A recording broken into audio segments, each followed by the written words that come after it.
Hello. Goodbye. It's Friday. It's a bad day.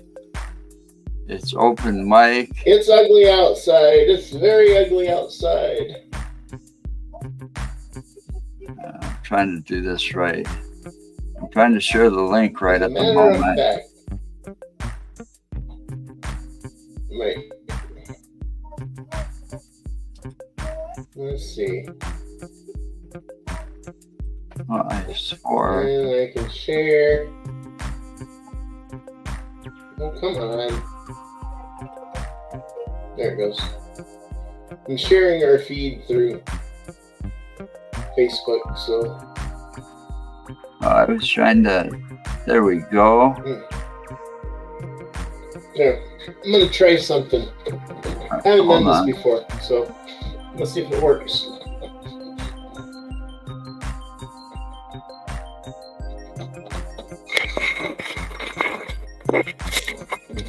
Here. Can you see out there? Yeah. So? That's the kind of crap we got here. Except for your benefit. This is for people who might be watching in different states. Yeah, well, I think it's a little worse different here. States of mind. Yeah, that's my backyard pretty much. I think it's worse here. I don't know. It was pretty bad when I was out on it. I was out on the road going from Madison to. Well, a lot of people have said Lake that. Mills. A lot of people that I've seen. I seen 4 fucking cars in the ditch when I was going to Lake Mills. Well, I didn't go out in it. I didn't let the wife go out in it. You know, we pretty much stayed home. You know, probably run out of smokes, whatever. You know, good time to quit. You know, for me. Well, you need to quit. Right. So, both of you need to quit. Right, but like I said, it's a good time for me to quit because, you know, I only got a couple up. But, you know, it's not safe out there. I saw a post from... I can't see you quitting, though.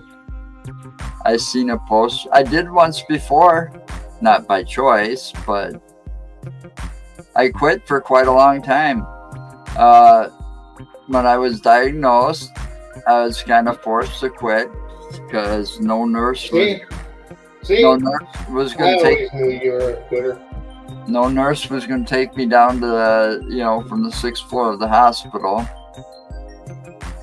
But anyway, I quit for until I got married again, and we're married the first time in 2001. So that's like 95. It was like 6 years. I quit for. Then I got married, and between her and her child, they stressed me out, and I started smoking again. You know, haven't tried to quit since, and that was my first wife. You know, but this time, yeah, doctor's advice, I need to, yeah, it's probably the best thing for me. Quit. So, but... this weather, like I said, this weather is bad. I mean, it's not as bad as they were saying. Oh, Tuesday was going to be so bad. And yeah, shit. Tanya could have probably worked on Tuesday, you know. She got a little upset because she's like, shit, this wasn't nothing. But today, man, it was so bad. And even Dwayne, you know, Dwayne, my brother, drives for a living like you do. Yeah. And he was out in his semi-truck driving, and I guess he's got a dash cam and, you know, cameras on the truck for his protection and insurance purposes, etc. Well, he came up to a place on, I'm sure it was either 90 or 94, you know, the interstate there. I can't remember which because it's been so long since I've been in Madison, but I saw one of the exit signs, so I knew it was still in the Madison area. And it was so bad, it put him at a dead stop on the interstate because the semi jackknife, and it had traffic all backed up. You know, they had like two or three of the lanes closed. Just because, 3 of the lanes were closed. That's a 4-lane highway.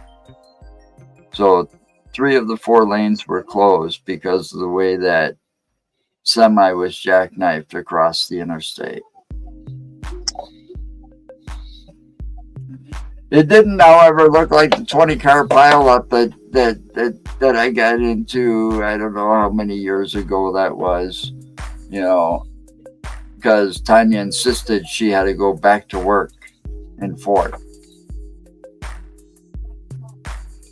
So, and I had a little car, not like the truck we have today, and that motherfucker couldn't stop and plowed right in the back of that semi.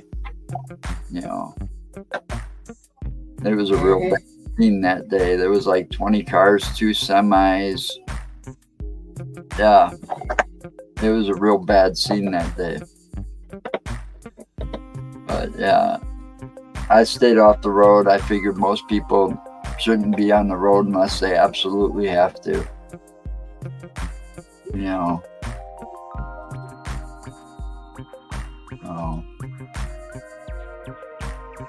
Anyway, this is supposed to be open mic. The link's out there. It's pinned.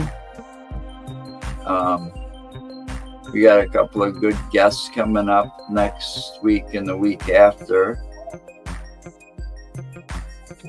Unfortunately, you missed what I can't. I'm not gonna, because the way we are, we don't disclose the locations of private investigations.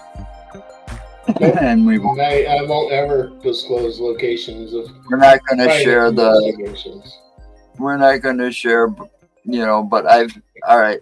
Let's go to a different road on this. We've had 3 private investigations, 3 private home investigations so far. This one was being the 3rd. Okay.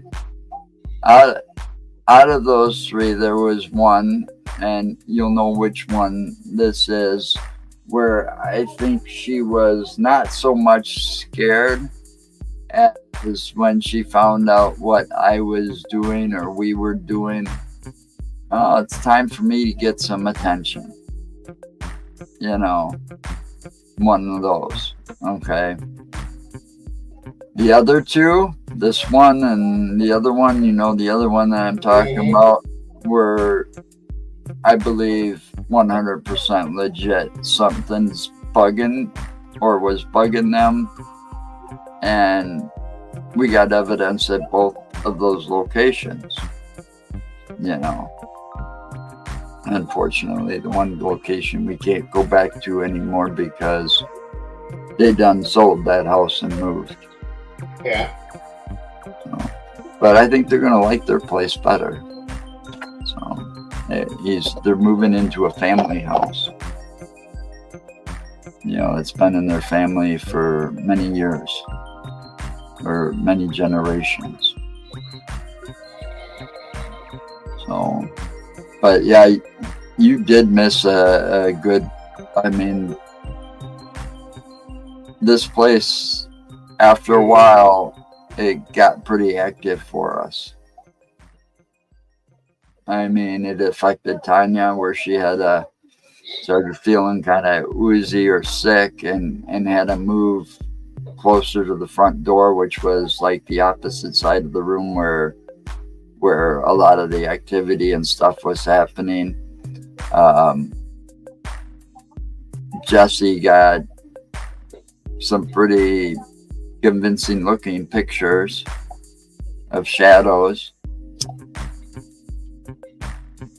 It'll be nice to see those blown up, because those were just on a little, I don't know what size screen that was, but he had a little bitty Go camera or something, GoPro camera. And we had the REM pod go off. We had some activity happen.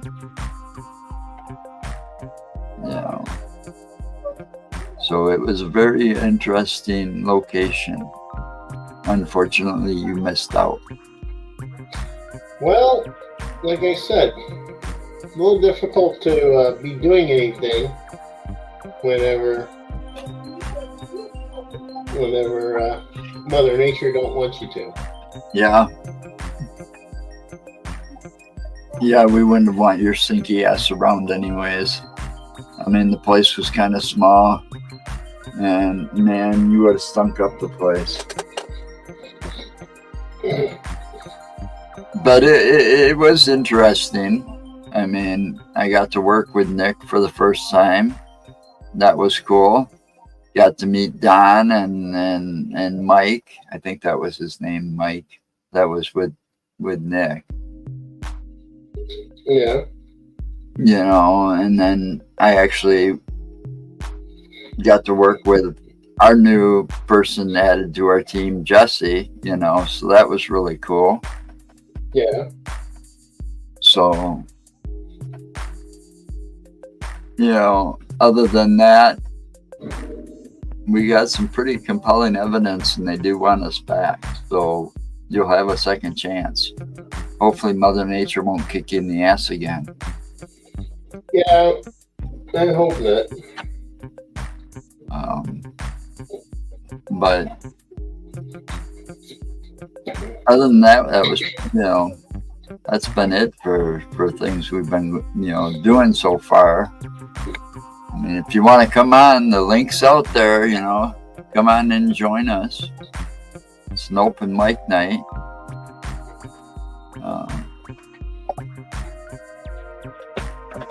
Other than that, I don't.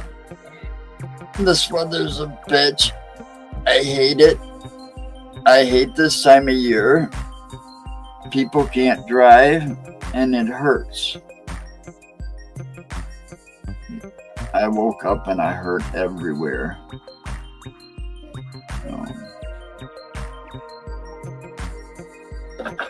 But I don't know. Did you see that? Oh, what was that documentary I was going to ask you about? There was one I was watching not too long ago. Again.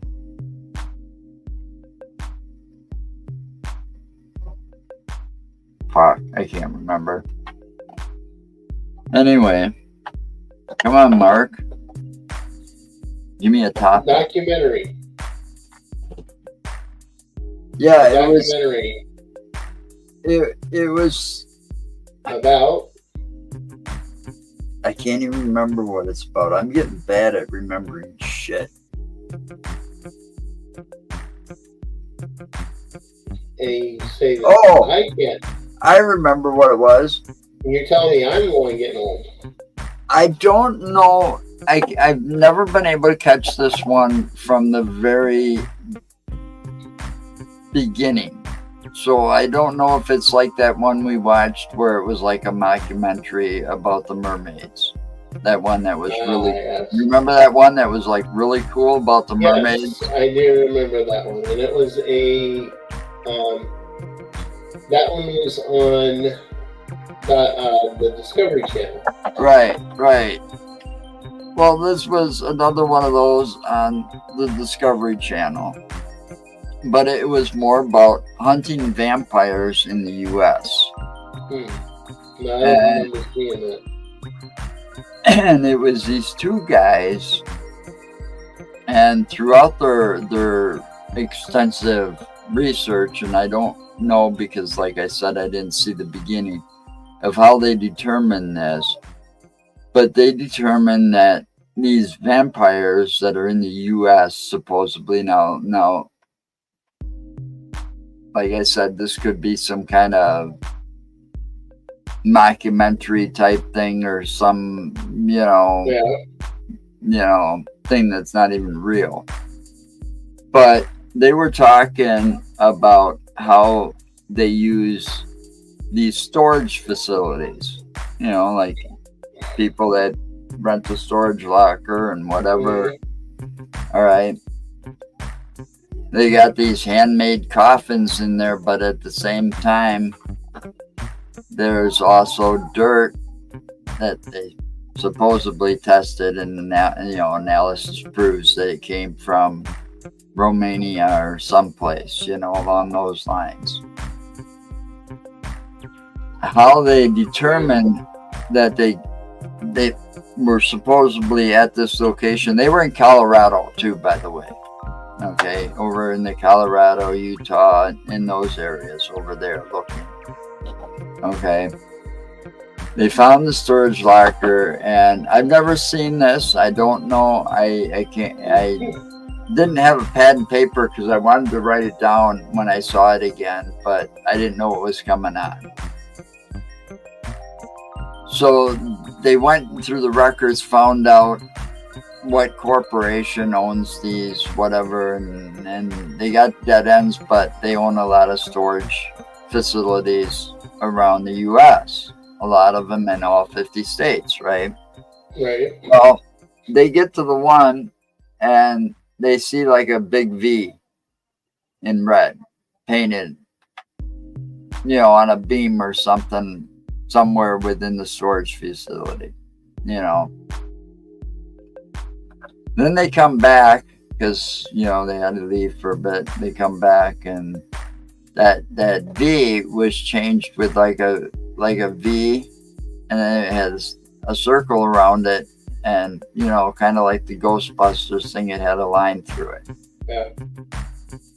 And then they noticed all the locks that were on all the storage units in that facility were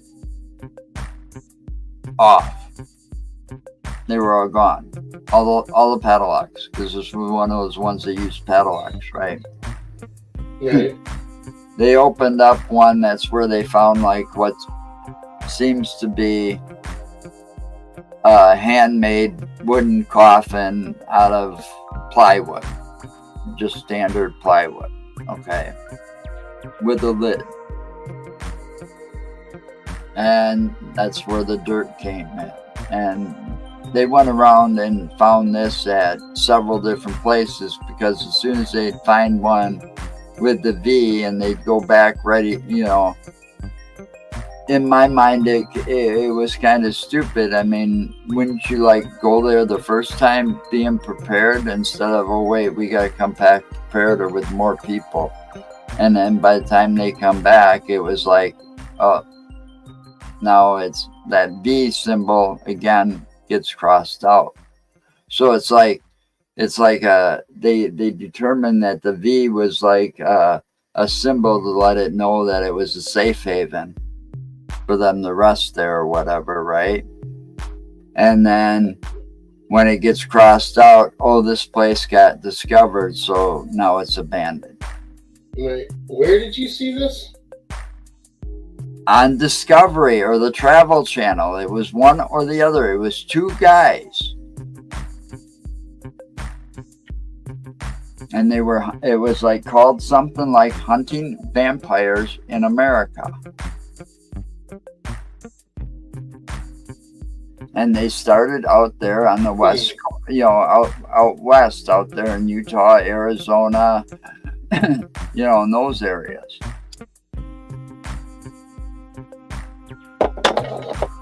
But according to their theories and their research, every one of those storage units that are owned by this company that they discovered has probably got vampires. That's kind of interesting. Now, I haven't, because the last time I saw it, because I've only seen this twice, and like I said, and it's been on regular TV, on cable TV, because either, the Travel Channel or the Discovery Channel, those two. I don't get either one. Well, it was one of those two, and I've seen it on there twice now. And both times, it's kind of been, towards this winter type thing, because I think the last time it was like November or October when I saw it, right around the Halloween time, when they're showing this kind of stuff, a lot of it. So it was too cold to go out to try to discover, and I keep forgetting to write down the name of the company that owns the storage facilities. But it's something, just out of curiosity, I don't think it's going to go anywhere, because I got a feeling this was something made for ratings. like TV, like Hollywood had something to do with it. Yeah. Because in a way, it kind of sounded a little hokey. But yet, it's been on TV twice now. Like almost like a real documentary or something, of what those programs are, and it's like, come on. And then I heard somebody talking about this on a show last night, like a podcast. I was,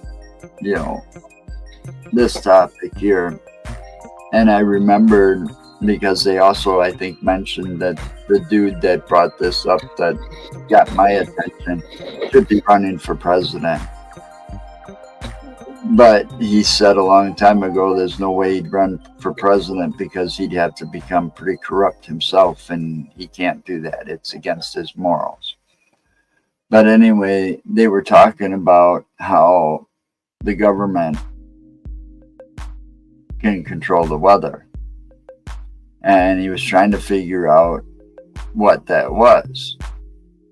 And I remembered Jesse the Body Ventura during his shows. Remember those shows he had about? Yes, I do remember them. He was talking about HAARP, HAARP, okay? Mm-hmm. And saying how that can be used to control the weather. What do you think on that one? HAARP is a government program that's been around for a while, and they've been trying to not just control the weather, but they've been trying to control a lot of things. And they're also kind of like CERN as well, because CERN is the Hadron Collider over in Switzerland. And the Hadron Collider, they use that to smash particles together to create a miniature Big Bang, which they've also created miniature singularities.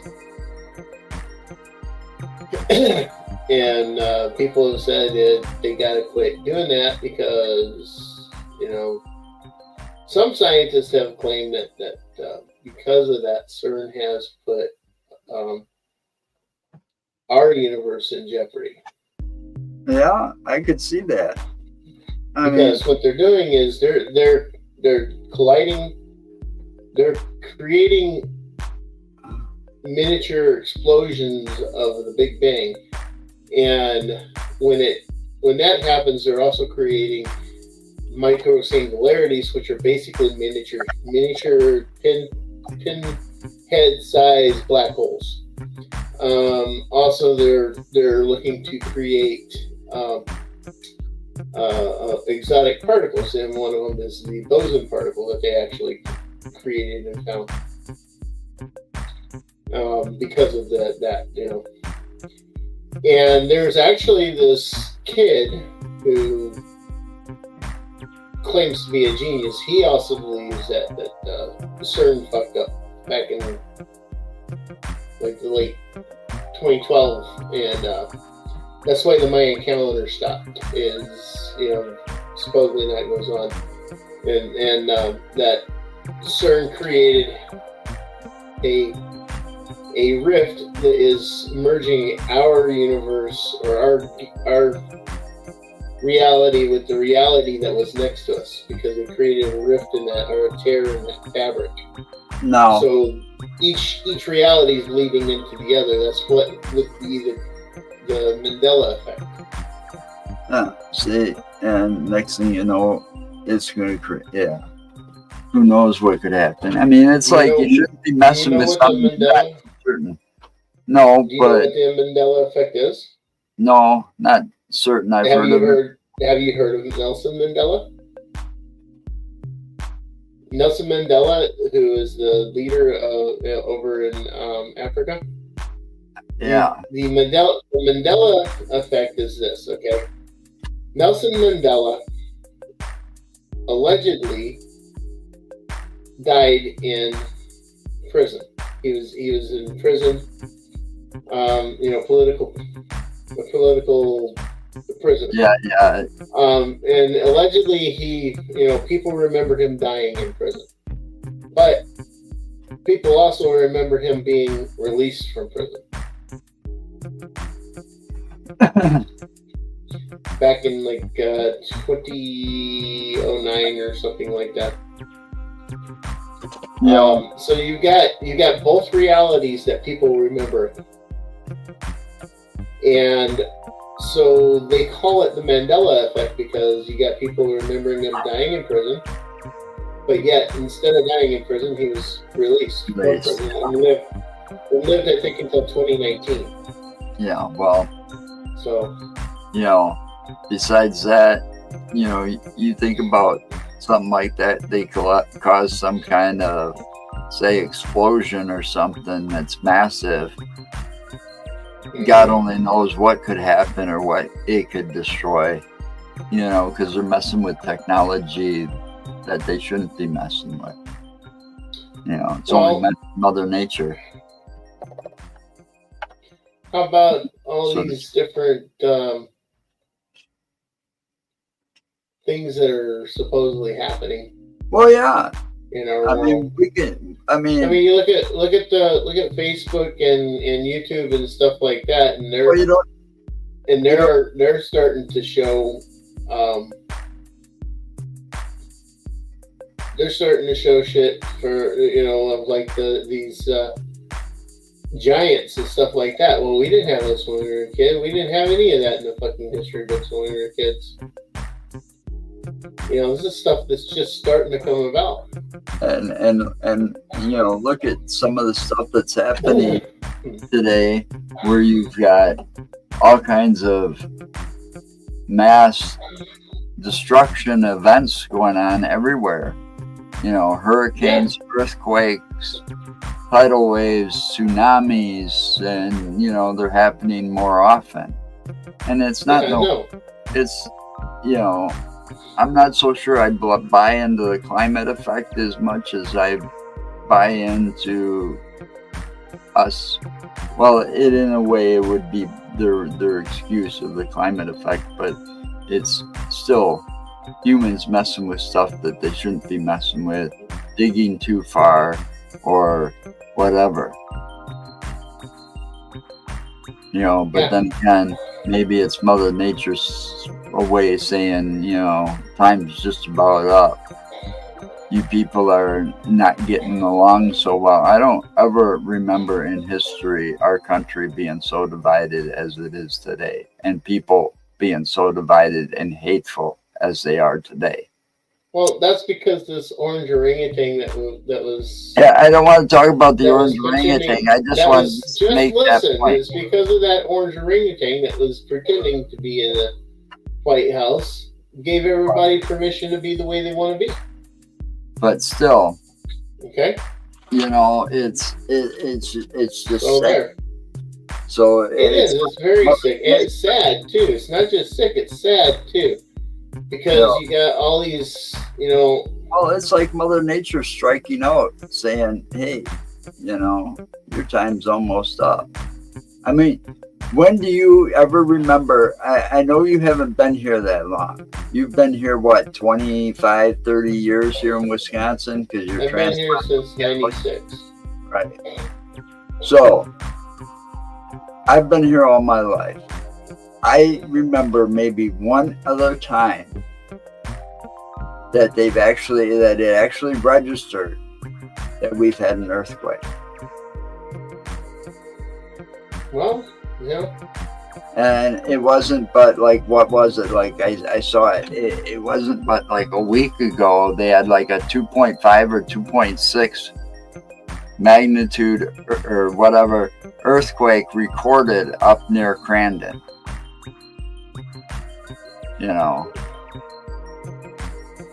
And that was, couldn't have been more than a week ago. It was on the Spectrum News. You know, it was up around the Crandon area. Crandon, Wisconsin, up there where they have all those different concerts during the summer. You know, I mean, I know you're probably used to it because, you know, you lived out in Cali and they happened out there all the time. But Well, here not that all the, they didn't happen all the time, but we had more often than they would here. Oh yeah. You know, and it's like, wow. You know, shit's really starting to hit the fan.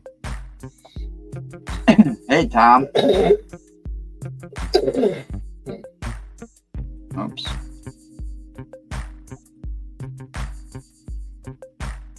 Oh, but with all that shit happening, man. And then that big earthquake, what was it, just off of the coast of Japan somewhere recently? And then getting hit with tidal waves or tsunamis. Yeah, that was another one that off of Japan there. There was another one that hit one. It just happened, yeah. Mother Nature's like not playing around no more. I mean... Yeah. Well, she shouldn't. She should be pissed at us. Oh. Because we're a bigger fucking parasite on the face of this planet than anything that's ever been here.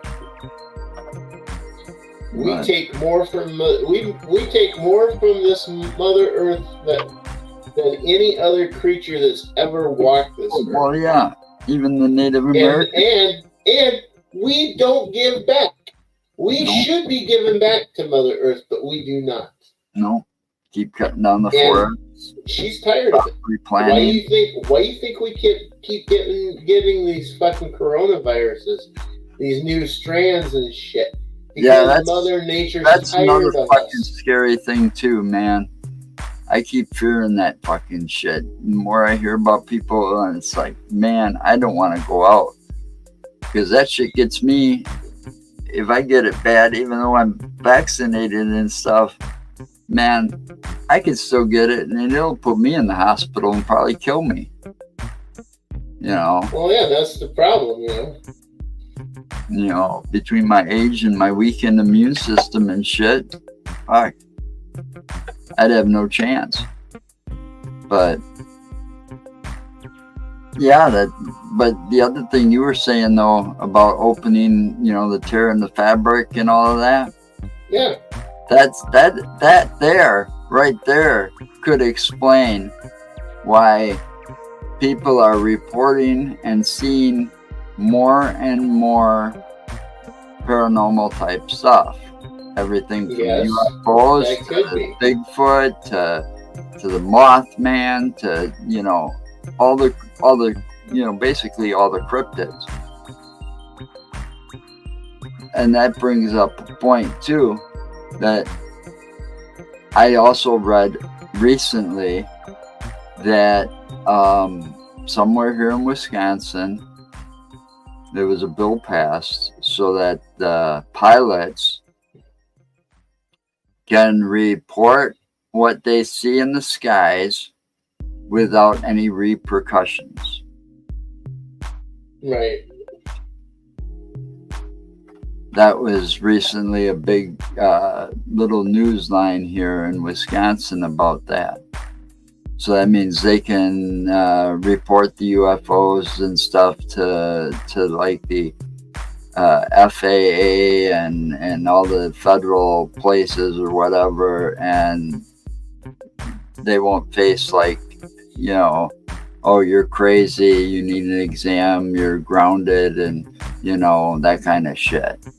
You know, because the reason they're going to report, well, you're a pilot and you say you've seen something weird in the sky and you could describe it, right? Like you've seen like, oh, this, and it's like a flying saucer, it's metallic and all of this.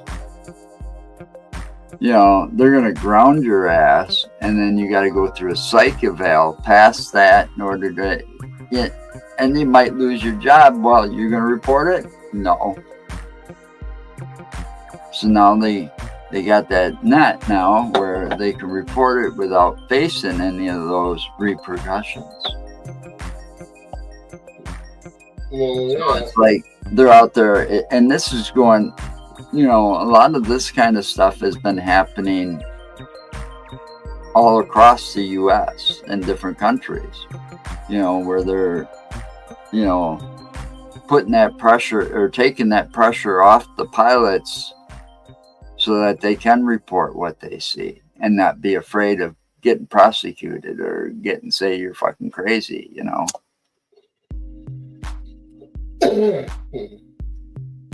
Right. So I think as time goes by,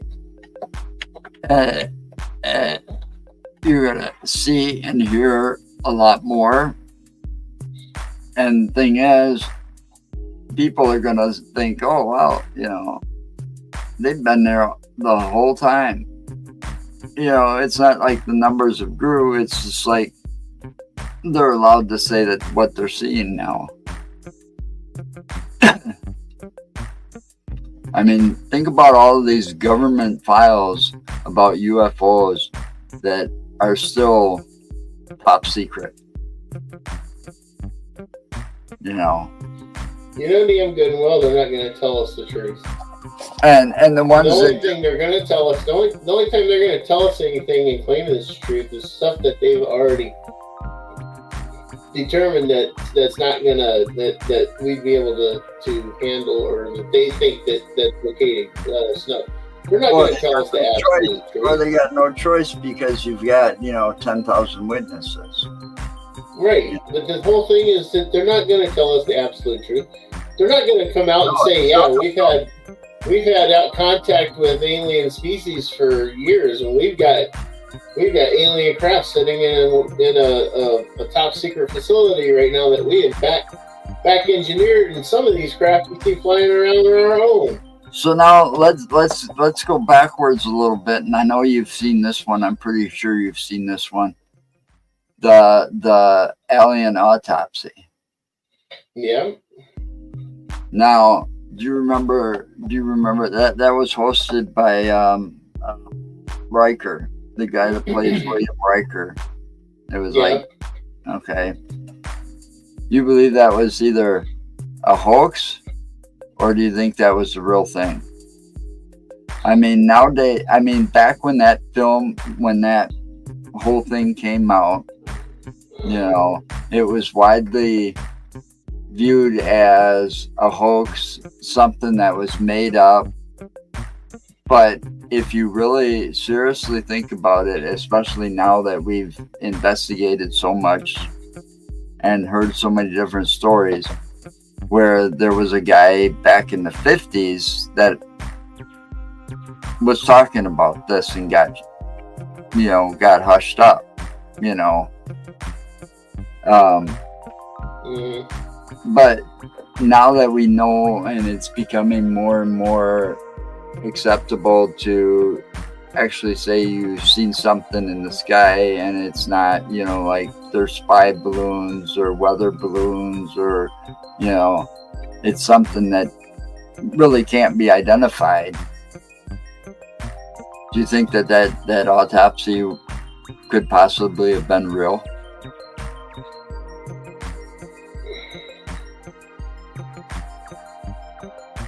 Maybe. I don't know. I mean, not actually what we saw. That was probably recreated, but do you think they actually have done an alien autopsy? Let me put it to you that way. It's a possibility. Oh. Well, it's just one of those things you got to go back and think on now because of the way things have been covered up for so long. You know? Yeah. I mean, remember, did you see the one documentary about the crash, the Roswell crash at Area 51 and all of that?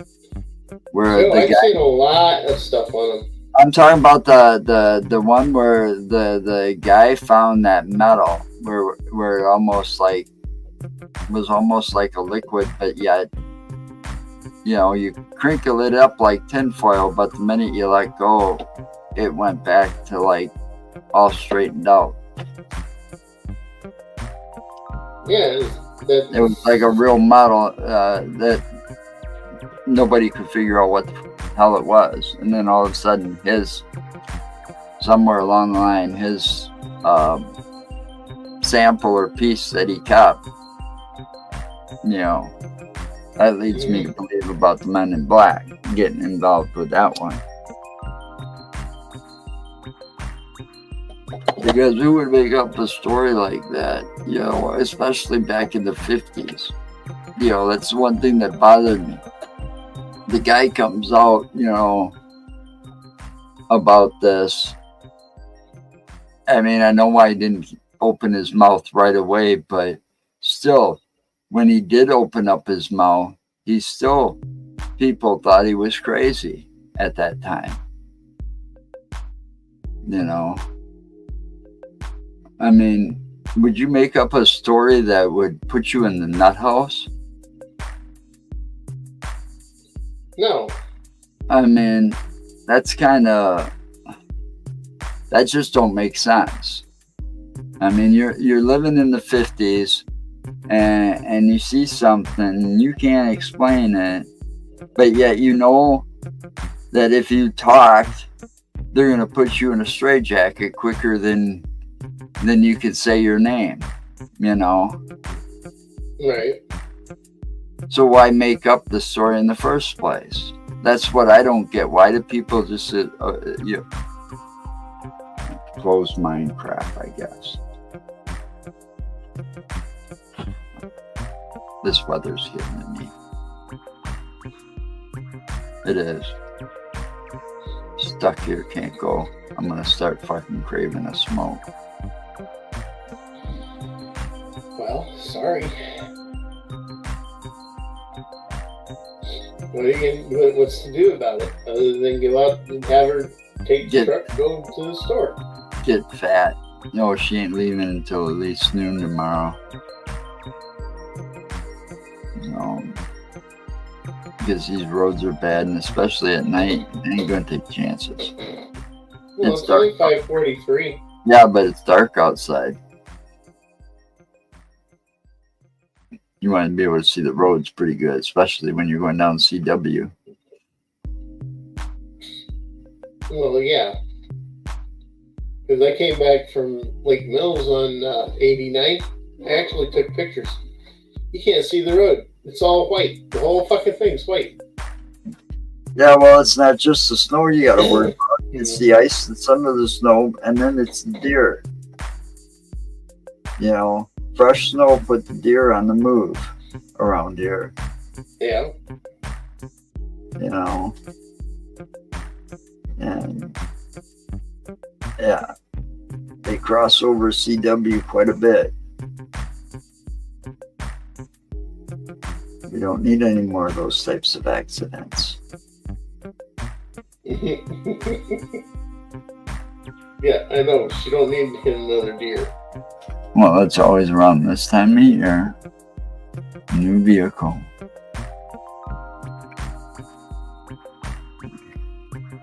No, we don't take no chances. We ain't going nowhere. Well, we're gonna make our what is it? That like macaroni and cheese casserole type thing that we make on the stovetop. Or maybe even took hamburger out, or maybe even do a tater tot casserole. Lisa said that she'll make us some tacos tonight. If I would have went to the store last night, like we should have, I'd have made sure I got a little onion and green pepper, and we would have had a meatloaf.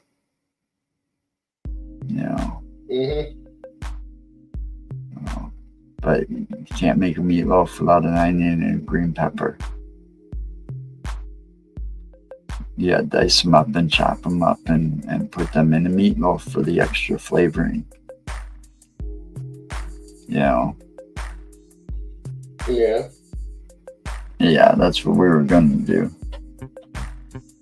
So we're going to do something. We're either going to do tater tot casserole, or we're going to do the stovetop thing. But either way, It'll stick to your ribs. A good thing to eat during this time of the year. You know, we need to get those fondue pots too. Damn it. I got mine. Because it's that time of year. I got my fondue pot. It's that time of year that Mike always loved doing it when it was winter time. You know, get the TV going with the race on, because it's back when racing was fun to watch. Oh, that's right. You used to watch racing too, right? You was a Mark Martin fan, if I recall right. Am I correct? Yes, I like Mark Martin. I thought he was a good driver, and I thought he got bad reputation for some of this shit.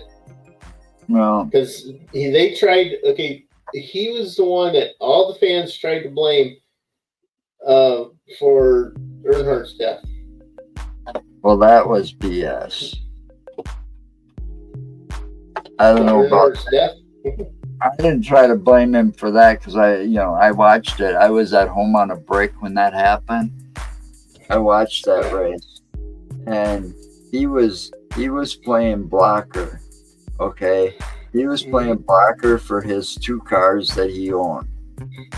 All right, one of them was Junior. All right, and the thing was, it was just one of those freak accidents that happened in NASCAR, and I left back to work, and because I got a call saying I got a call from, because they knew I was at home. Union Cab knew I was at home. So, but they called me and said that there was a pickup out in Sun Prairie if I wanted it. Because I told them I was on a break because my drop off was in Sun Prairie. So I dropped off, I took a break at home, stopped at home and grabbed a quick sandwich, and I let dispatch know that that's what I was doing. And I was going to be about a half an hour. Well, they called me right after the race was over and stuff, and, said there was a pickup. So I walked out because Kelly was such a big fan of Earnhardt. So I walked out and I said, I've seen him walk away from a lot worse. And he had. He did. Mm-hmm. And then and I'm in my cab, and all of a sudden it comes over the radio, that he didn't make it. And I'm like, I said the F word pretty loud and everything, and I even had a passenger in the back seat. But she's like, basically, couldn't believe it either. I mean, she wasn't a NASCAR fan. She said, I don't watch racing, but I do know who that is.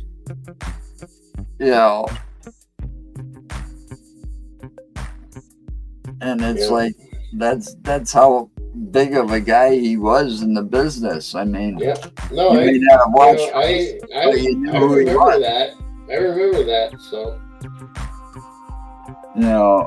and I did. I said that when I left. I said, I've seen him walk away from a lot worse. It's because of him that they banned the open face helmets, and that they made everybody start wearing their helmets device. Yeah. I mean, and then they did. Oh my God, the radio stations went on for days after that, with all kinds of tributes with music to him.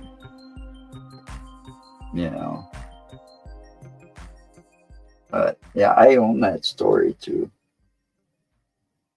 Somewheres. His story. The Dale Earnhardt story. It's like a big major documentary. I think it's in a metal tin. Like a collector's edition. I think that's somewhere up here. Oh. Yeah, I mean, Yeah, I don't watch NASCAR anymore, unfortunately. yeah, neither do I. Well, they changed the rules so much that, and it's not the rules for safety. Those, I mean, I understand changing some rules for the safety of the drivers. Okay, that I mean, learn as you go. Change those rules. But it's the point systems and the way that it's played out now throughout the season. Yeah. Well, yeah. You know, and they do it because they don't want one person dominating the entire season and then win the cup. Okay. All right. Well, you don't do that, so you only get down to what? So they got a playoff. I mean, what is this, baseball? I mean, to have playoffs? Come on. I mean, you adjust the points itself so that, you know, they could have done something different. They could have, yeah. But it all got messed up and screwed up again because of the one Rainbow Warrior. Okay? Because he dominated so many times and did that so many different times that they had to put a stop to it. But yet, he was their poster boy. He was bringing in all the younger crowds. So they let him get away with everything. Now he can't get away with it so much anymore, and he can't dominate as much anymore, so he starts whining more. You know. Yeah. I mean, but that whole point system got messed up, and that's when I stopped watching it. That when Rusty retired. And Dale stopped racing. And I'm not talking, I'm talking Junior. If I remember correctly, Rusty's kid is racing now. Right, he is. He is. And Rusty kind of went into broadcasting, I think, and he's... I thought Rusty started a team for his kid. Yeah, he's also, he's the car owner. Or the team owner or whatever. But he also started commentating where his kid's at, you know, in what we used to know as the Bush League, you know. Yeah, yeah. Back when it was Winston Cup and the Bush. Yeah, Bush Series at Winston Cup. Yeah. I don't care what it is now. It's always that way for me. That's the way I started watching. I mean, I started watching it watching the local tracks around here until NASCAR ruined some of them. You know, well, some of them actually just the one local track that I used to go to. They took it over, and then they started charging a hand. I know which one you're talking about. Started charging an arm and a leg for tickets, but they didn't want to change anything about the seating and stuff, you know, which never made sense to me. You know, if you're going to charge that much, at least make comfortable seating out there. Yeah.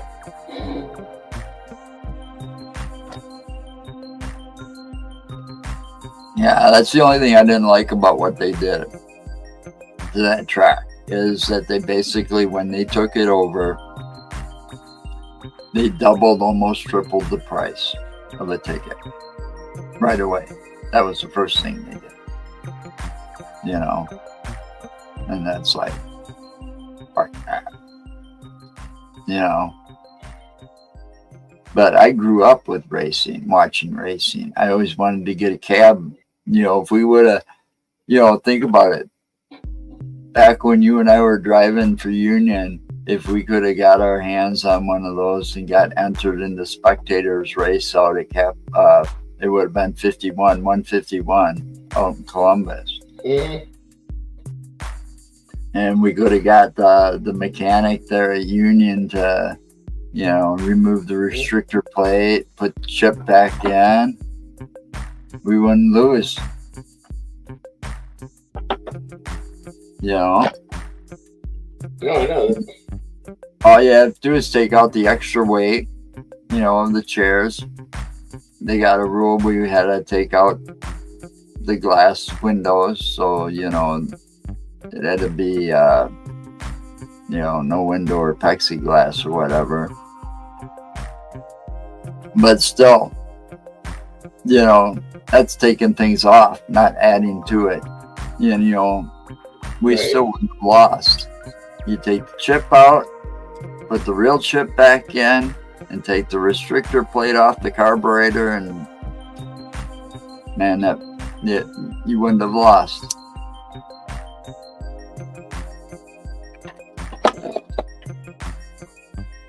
Been the first taxi to win because you keep the light on the hood and the thing.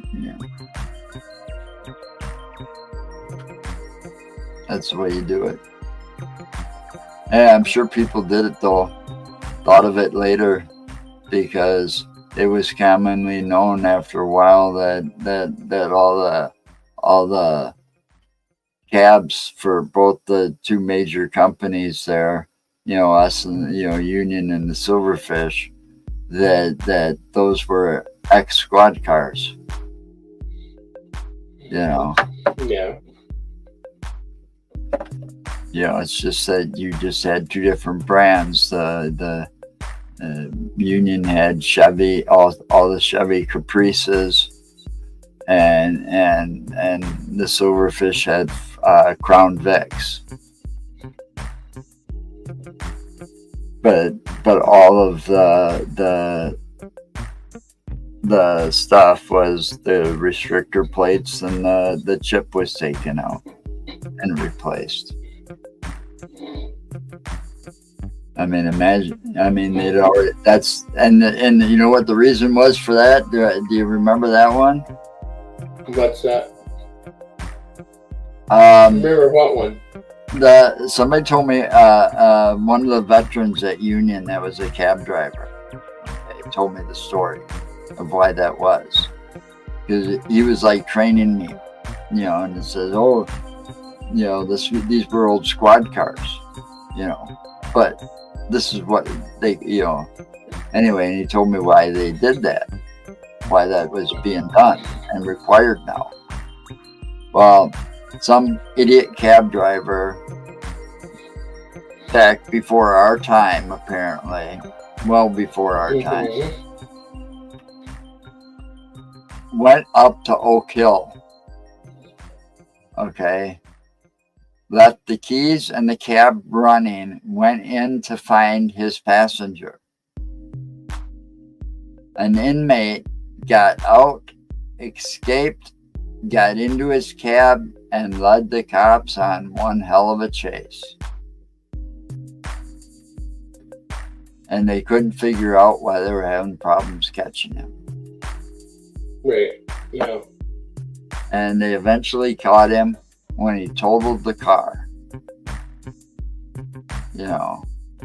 But the chase went on across like 7 different counties. It might have went back and forth, but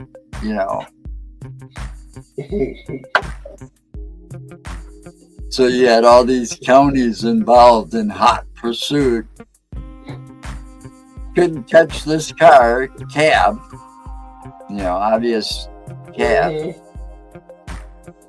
And then they realized why, that it was an old, squad car.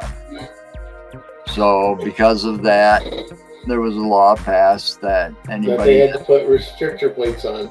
Yep, if they were bought strictly from the police department at auction, they had to sign papers, and Union had to sign papers saying that they take the chips out, put the restrictor plates on before putting them on the road. Oh. Yep. So that's why that happened and why it got in place. But nobody says you could take that off after you bought it from a cab company and take that motherfucker out on the racetrack. You know. Because think about it. Not only does it got let's just use the term police interceptor engine in it, but it's also got the suspension. Now those Chevy Caprices pretty much had the same type of suspension a Corvette had. Yeah, well, those things were designed to freaking take the tips and hug the corners. Yeah, they were designed that way for the cops because that's what they needed.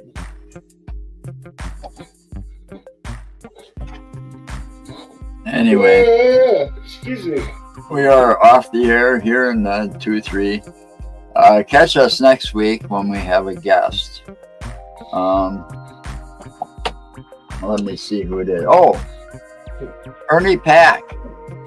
Ernie and his wife might join too. So Pac-Man Paranormal. Cool. Next Friday. So it should be an interesting show next Friday. So have fun. Stay safe out there. And remember, anything's possible.